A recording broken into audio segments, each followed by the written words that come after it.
Here we go again.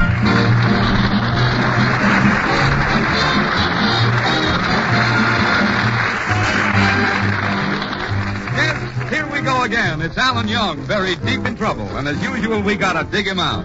Alan Young.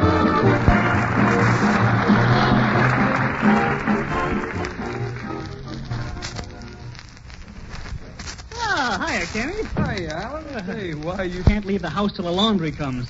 I got all my shorts. Oh, what's the idea of giving the laundry all your shorts? Kenny, when I sent them my shorts, I was still wearing long.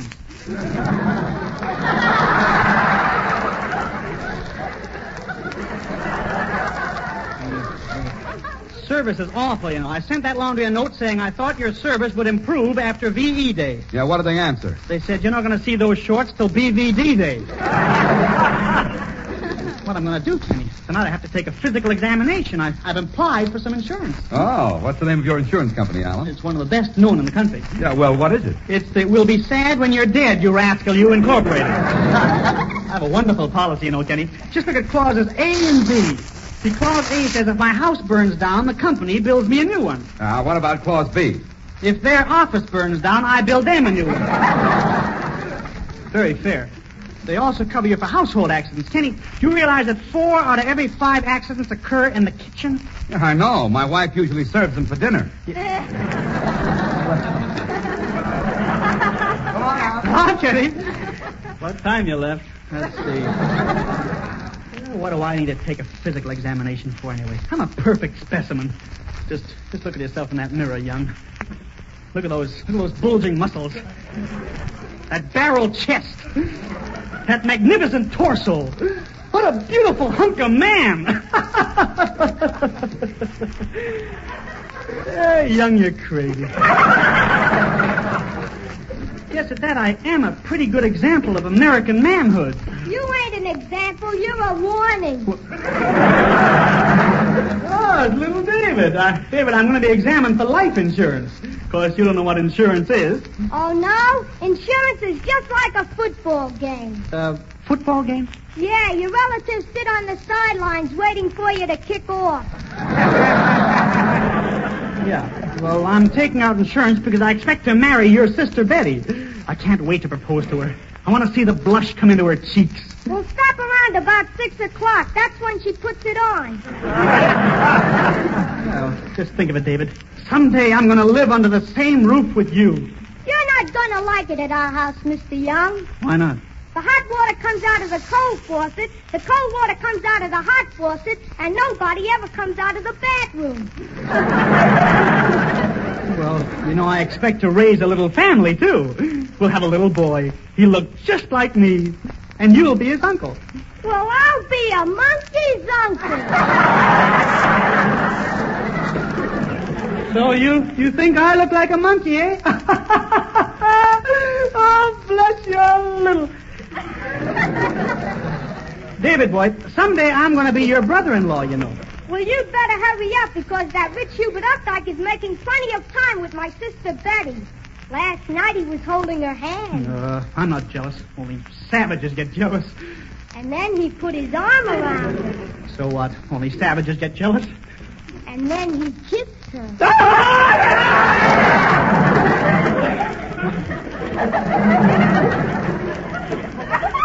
I just thought I'd warn you. Thanks, kid. But just as soon as I get my insurance, I'll take care of that matter. If I could only get my laundry back. It's cold. Say, Mr. Young, here comes a man with your laundry now. Let me see. Why, it's Barnacle Phil. What a strange job for such a rough, tough, grizzled old salt. David, in a minute you're going to meet the fightingest cuss this side of the Spanish Main. Hiya, Barnacle Phil. Hello.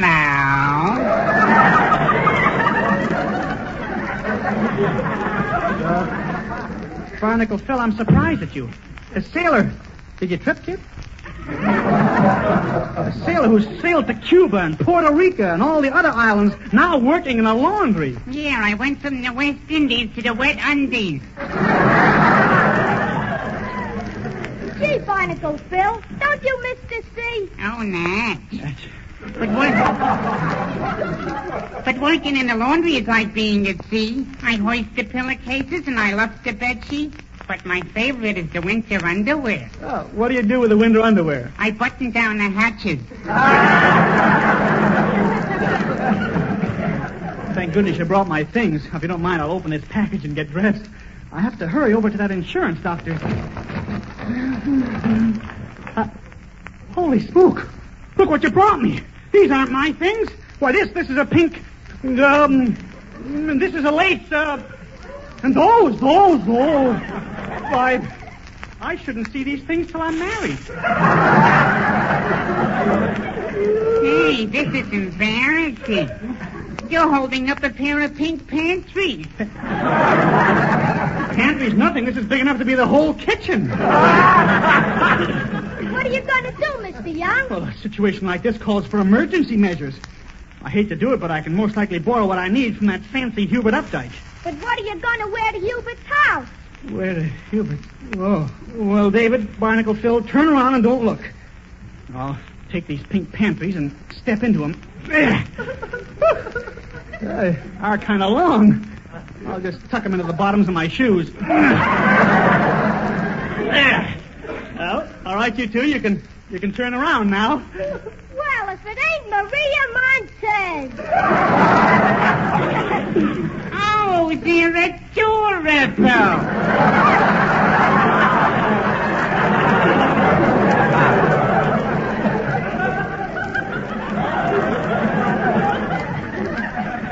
Look, you two, I gotta wear something to Hubert's house, so keep this a secret.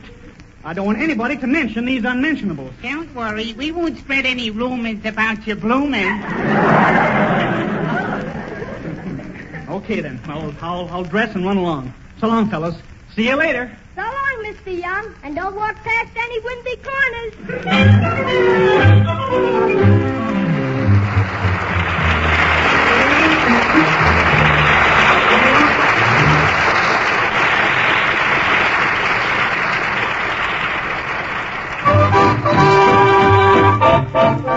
The Toon Twisters with a number from a current picture tonight and every night. Cry and You Cry Alone. Don't waste your time crying, you'll be alone. Dry your eyes and smile, baby. Cry and you cry alone. Your smile is gone and so you're on your own.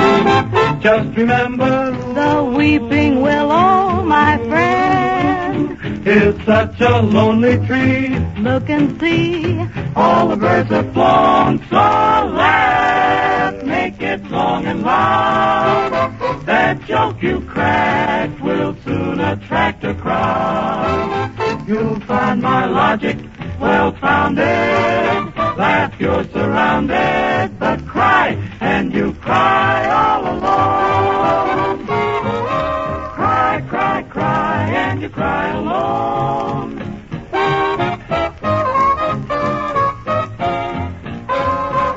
Won't you remember the weeping willow, my friend? My friend is such a lonely tree. Look and see, all the birds have flown. Baby, won't you laugh, laugh, laugh, make it loud and long. That awful joke you cracked, turn the laughter on. Make with a smile, child, it's the latest style. But cry, cry, baby, when you sing, sing the blues, the blues. You'll find you'll cry all alone.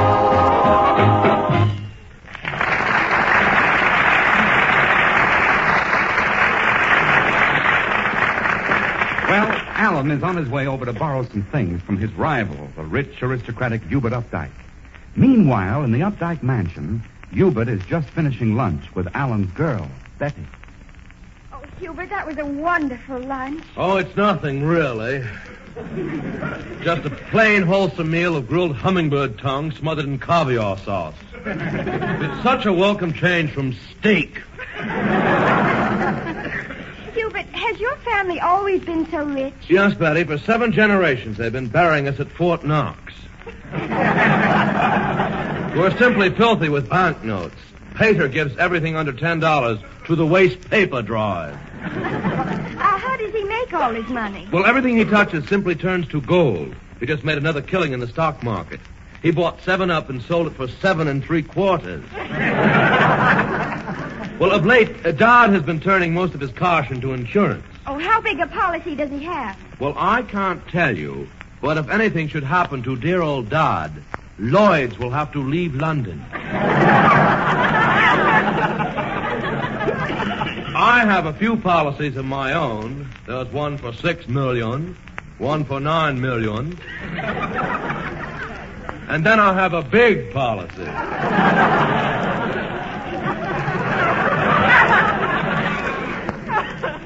Hubert, I don't want wealth. I want a man to crush me in his arms.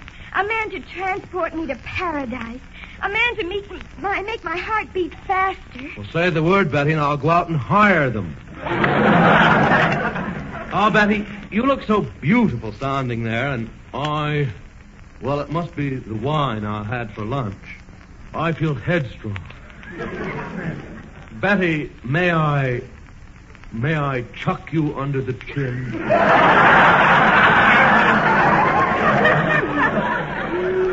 Hubert Updike, just because you proposed to me and offered me a $20 million inheritance, don't think you can take such liberties as chucking me under the chin. You're right, Betty. Oh, I'm such a cat. Pardon me, Master Updike, oh great tycoon. There is a person named Alan Young to see you. Shall I show him in? Yes, Thorndyke. Take his hat and coat and destroy them. Hello, Betty. Oh, hello, Alan. Betty, I'm getting insurance. I'm really looking ahead. In case I die, I want to have a good future.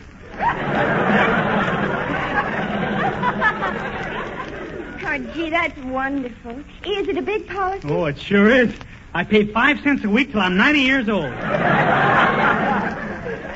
Well, suppose you die when you're 80. Then I have to wait 10 years to collect. Yeah, I'm tickled about this policy, Betty. It protects me against accidents. I get $10 a week if I'm hurt in a buffalo stampede.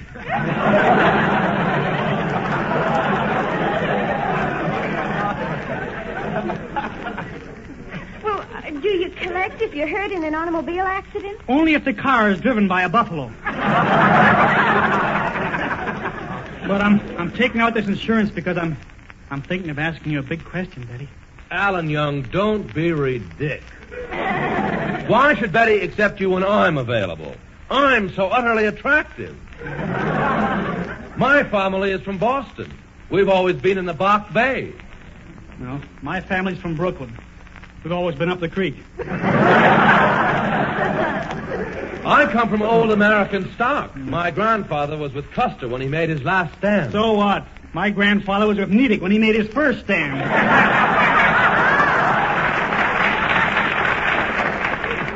But if Betty marries me, we'll go to the finest nightclub. I'll take her to the Stork. If Betty marries me, I'll have the Stork come to our house. Boys, please stop fighting. Well, the whole discussion is absolutely absurd.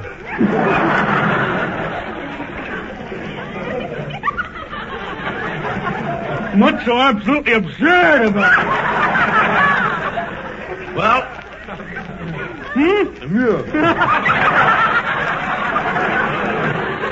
Well, if Betty marries me, we'll go fox hunting. We'll ride to the hounds. If she marries you, she'll go to the dog. Oh, that was witty. Hubert,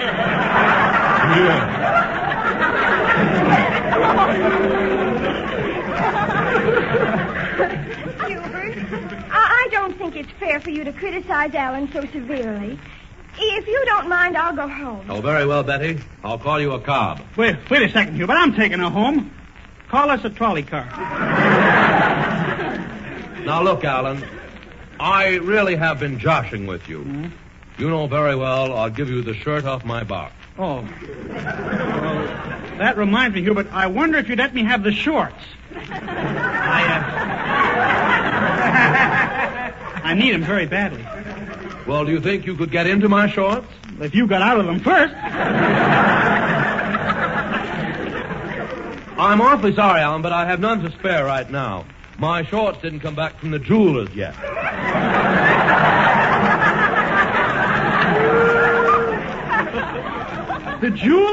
Yes, you see, I'm having the polka dot set with emeralds. Gosh, I'm supposed to be examined for insurance, and I haven't got a thing to wear. Well, what are you wearing now? Oh, now? Well, I'm wearing a... Well, I can't tell you, Hubert, but they offered me the lead in Bloomer Girl.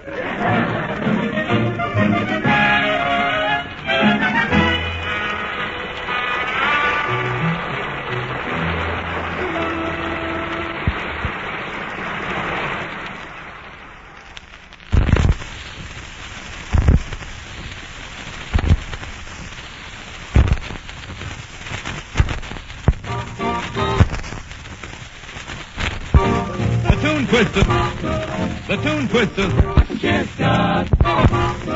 The Tune Twisters rock out with rocking chairs. Rock out with rocking. Old rocking chair's got me cane by my side. Son, boy, catch me my shawl, son, or I can you get from this cab away. Then that supplies round my rocking chair. Then that supplies round my rocking chair. Dear old Aunt Harriet, up in heaven, me sweet chariot, for the end of trouble I see. Old rocking chair gets it, Judgment Day is here. Chained to my rocking, my rocking chair.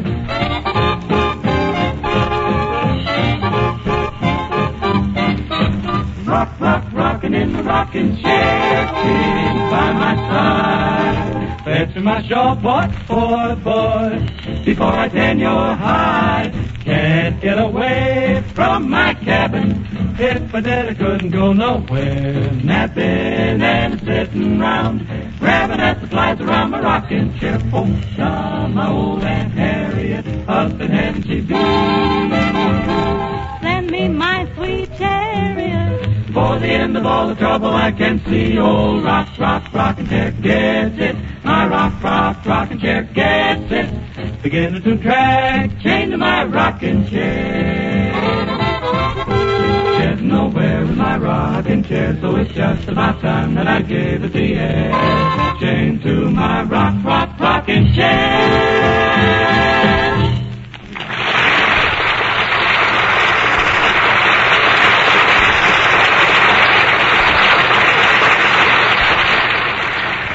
To say anything, Alan, but all the way home on the trolley, I couldn't help noticing those pink things hanging over your shoes. Betty, you must be imagining things. And pardon me while I pull them up. Wartime elastic. Betty, I don't want to hear any mention of these things, so let's drop the subject. All right, I won't mention it again. Mm-hmm. Alan, come over here and sit on the hammock. It's such a nice afternoon. Smell the fragrance of our flower garden. Oh, what kind of flower is that I smell? Oh, those are roses. They're just beginning to show. They're early bloomers. Betty, don't start that. I just see myself as a bride. I'm wearing something old, something new, something borrowed. So am I. It ain't blue. Why can't you be more romantic? Look in the garden. See those two pigeons billing and cooing? Why can't we do the same? Don't be silly, Betty. We'd fall off that statue. Alan, why don't you ever propose to me? I will, Betty, as soon as I get my insurance.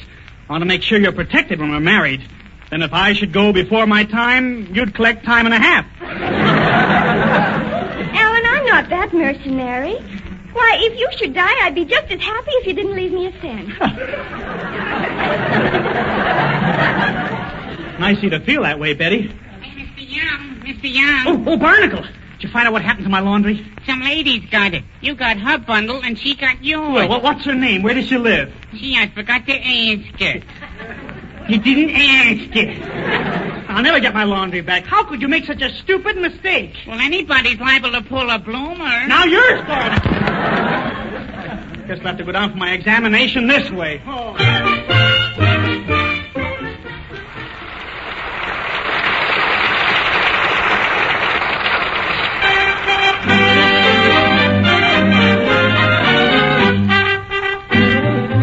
Peter Van Steeden with a new arrangement of a Latin American favorite, Cachita.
Well, Alan's on his way to take his insurance examination. And he's going to need insurance. Because the examining doctor has just found Alan's laundry in his wife's room. Now look, June. I find a man's handkerchief in my house with initials A.Y. Who is this man? Now, hubby dear, please don't speak to your little butterfly in that tone of voice. Or I'll bash your head in. Well, June, darling, you know I love you. Why, I worship the ground that shakes under you. I even have nightmares that someday some man may carry you away. Oh, you know that no man would do that. Well, he might with the derrick. Now, the whole mix-up is due to a mistake in the laundry. They sent me a man's bundle. Why, I haven't even got a girdle to wear. Yes, June, I noticed that. Only today I said to myself, June is busting out all over. I'm so jealous, but I don't know why I should be. You haven't got looks, you haven't got personality, you haven't got charm. But what you haven't got, there's so much of it. Oh, there, that must be the man you have to examine. I'll leave now. I'll go upstairs. All right, but I'm warning you. When I find out who that A.Y. is, his life won't be worth 2 cents. Yes? Doctor, I want you to examine me, please. Open your mouth and let me look at your teeth. Yeah. Mm-hmm. Very strange. You've got 33 teeth, and you're only supposed to have 32. Doctor, that big one in the back is a chicklet.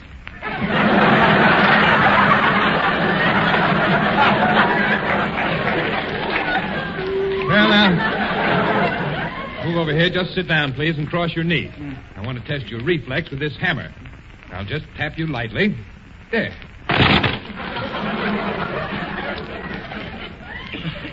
It's going to leave a mark. Now, I want to examine your throat. Open your mouth, and I'll insert this little wooden spoon. Well, I'll have to try again.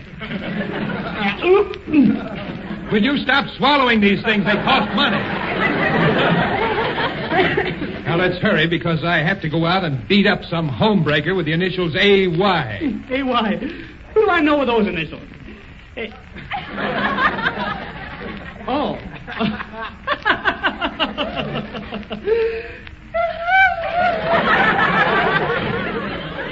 Say, Doc, what made you suspect this A.Y.? Well, I found some men's handkerchiefs in my wife's room with the initials A.Y. Oh. By the way, what did you say your name was? John Philip Sousa. Well, let's get on with the examination. Please take off your clothes. Well, I'm wearing his wife's laundry. Say, Doc, I've been thinking it over. I don't need any insurance. Oh, well, if you're a little bashful, just stand behind this fluoroscope. Oh, Now, I turn the switch, and I can see right through you. I must remind my wife not to hang her panties in my fluoroscope. Oh, wait a second. You were wearing them. I demand an explanation. Well, you see, the laundry, the people who... Cigarettes? I see. Would you lie down on this operating table? I'll just sharpen this knife. Yeah, now I've got my instruments ready. Just sterilize them in this boiling water. Mind throwing in a couple of eggs, Doc? I'm hungry. Now, I'll take this ether mask and put it over your face. Oh, Doc! I don't want to go. I'm too young. I got my life before me. I haven't lived yet. Don't do it. I don't want to go. I don't want to go. Bye now. What's going on here? What? Why, I found that AY I've been looking for. My heavens. He's dead. No, that's the way he came in. But I'll finish him off now. Oh, stop it, you beast. I've got to revive this poor boy. There you are. Now open your eyes. Now turn your face over here and look at me.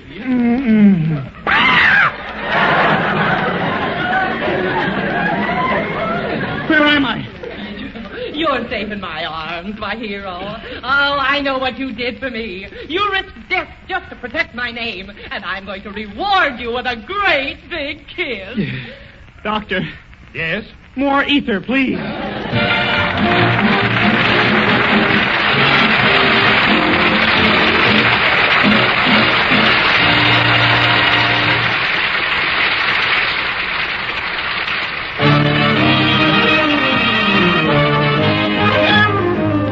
Peter Van Steeden and the orchestra give us a little Latin American rhythm. You belong to my heart.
Next week at the same time, and we're pleased to have as our guest that well-beloved comedian, Eddie Cantor. Till then, this is Alan Young speaking for my well-meaning neighbors, Kenny Delmar, the Tune Twisters, Peter Van Steeden and his orchestra, and saying good night. Thank you.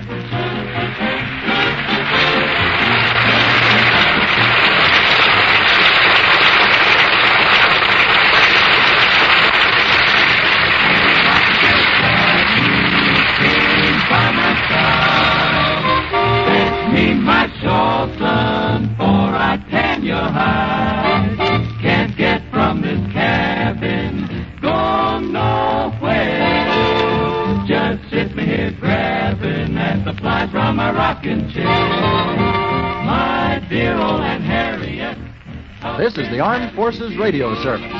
Send me sweet chariot for the end of trouble I see. Old rocking chair, get this, Judgment Day is here. Chained to my rocking, my rocking chair.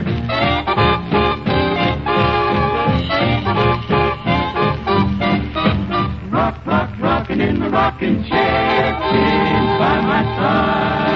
Fetch me my short board, before I tan your hide. Can't get away from my cabin. If I did, I couldn't go nowhere. Napping and sitting round, grabbing at the flies around my rocking chair. Oh, my old man.